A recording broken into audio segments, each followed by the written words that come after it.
Hello, this is Kade, and this is now day 7 for the Intergalactic Aerospace Expo of 2950.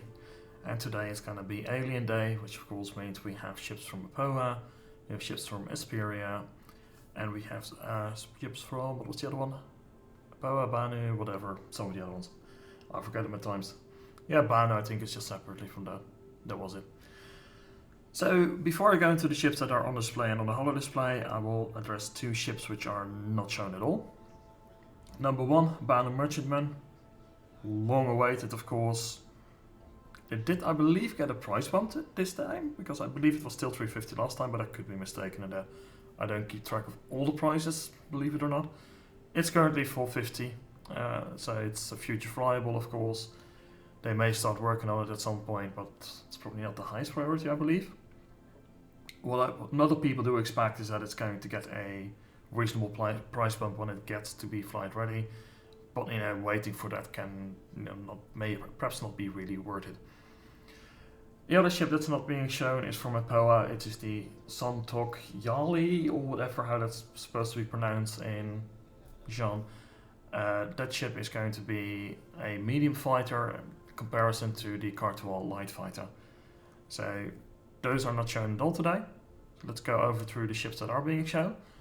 Fair warning, of course, pretty much all of the ships that are shown on display here today, all of them are reasonably capable, some of them are more questionable, like the Cartual. But they all come with a really hefty alien price tag. And that means that there are just ships out there that will do a similar job, slightly better, slightly worse than these ships for probably a lot less money. So you only want to be buying the alien ships if you really, really like the design. If you're just buying for functionality and purpose, you're probably better off avoiding them. So starting off with the Banu Defender, one of the more recent additions, of course. Really interesting design. Interior looks like very organic. It's a fairly capable ship as well. It has also some really unique shields which stop all of the firepower from ballistic weapons, while as most shields will let through about half of it. So that could be a really useful trait. It packs a decent punch, and it's overall a fairly capable two-person ship. On the other side, we have from Esperia their Blade replica. Now the Blade, of course, is the Vandal light fighter, so don't expect all that much from it. It's still a really cool design. It can pack a little bit of a punch, but it's still going to be a light fighter at a really, really high price point. It does have this advantage so that it has this like bird of prey look to it, which I personally really like, being a fan of primarily of the Romulan starship designs from Star Trek. Then we have from Esperia as well the Prowler, the dropship, with a sort of like a hover function, where it can act like a hover bike on the ground or something like that. Was the idea. Really, really imposing looking design, looks cool, but it comes at a really, really hefty price tag. Like, it's capable, but for less money or the same you get an Amphil Valkyrie, which will carry a lot more people and bring a lot more ground fire support with it as well. That said, this thing was supposed to be somewhat more stealthy, but in the end, like, the price tag on these alien ships makes them really hard to justify, but it does look really, really cool. So if you want to go for it just for the design wise, by all means, go grab one. Then we have here, of course, the Cartual light fighter from Aopoa. This thing been around for a while. It has had many shares of issues, primarily just being really fragile, but also with the control system. And of course having these 4 main engines which spin out like a star, which act as the primary propulsion, but also as its maneuvering thrusters. It doesn't have the most firepower either, so it's a little bit of a hardship to recommend, but it has a really unique way of flying, look to it. So again, with these alien ships you primarily buy them because you want the design of them. Then on the other side of the hall, past our Prowler, does look there, we have the old design of the Vandal Glaive. The Vandal Glaive is the heavy fighter of the Vandal, and this is this is like the old model. I do expect them at some point they will also update these to the new models, because I don't think it makes all that much sense not to, but we'll have to see. And the other ship, of course, that's not shown here, but it's not available, is the Vandal side that was sold only during the Kickstarter time, limited amount, that was it, they've never sold them again. So that's pretty much like it's a bit of the mix, of course, between the glaive and the blade, like it has this one blade on one side, some guns on there. It's an asymmetrical designed side, but it is the medium fighter then of the Vandal. Again, those things are being sold at ridiculous markups on the grey market. Don't go for that. It's really, really not worth it. If you want one of these, they currently are available, but again, they come with that really hefty alien price tag. There are probably much better ships out there for the money, and we'll have to wait and see if they actually get updated to the new design. If they don't get updated to the new design, I don't think that the design of these things is all that appealing, but that's me personally. Your opinion may differ.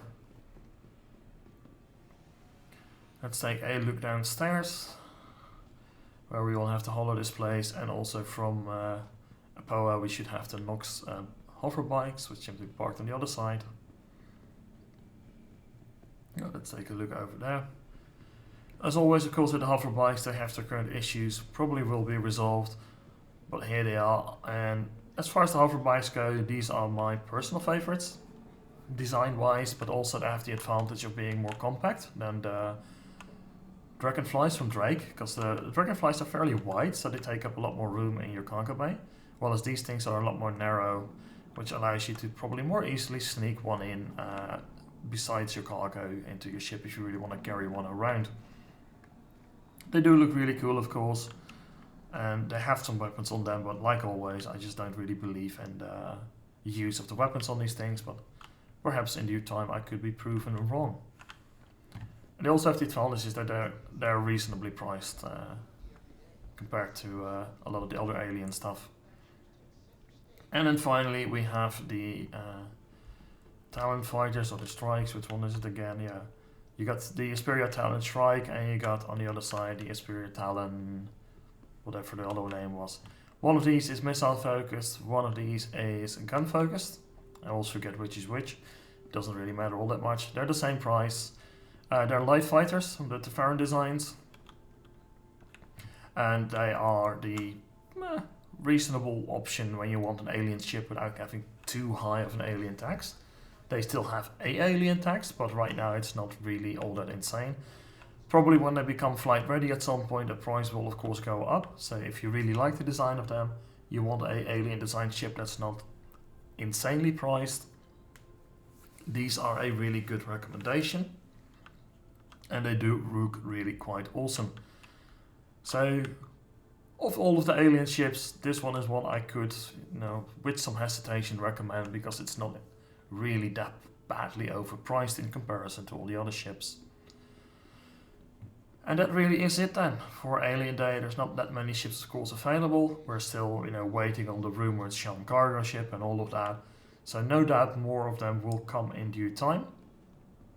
But as always, so far it would appear they are quite overpriced compared to the human design ships. So in general, it's really like the design, buy them. If you just want a ship with the capability, there are going to be ships from the human manufacturers out there that will have that capability for a lot less money, or for similar money, or for a lot more capability. As always, I hope this has been useful and informative to some of you. And I would like to thank you very much for watching, and I'll see you tomorrow when we're going to be looking at the shinies from Origin. Those should be fun as always. See you around.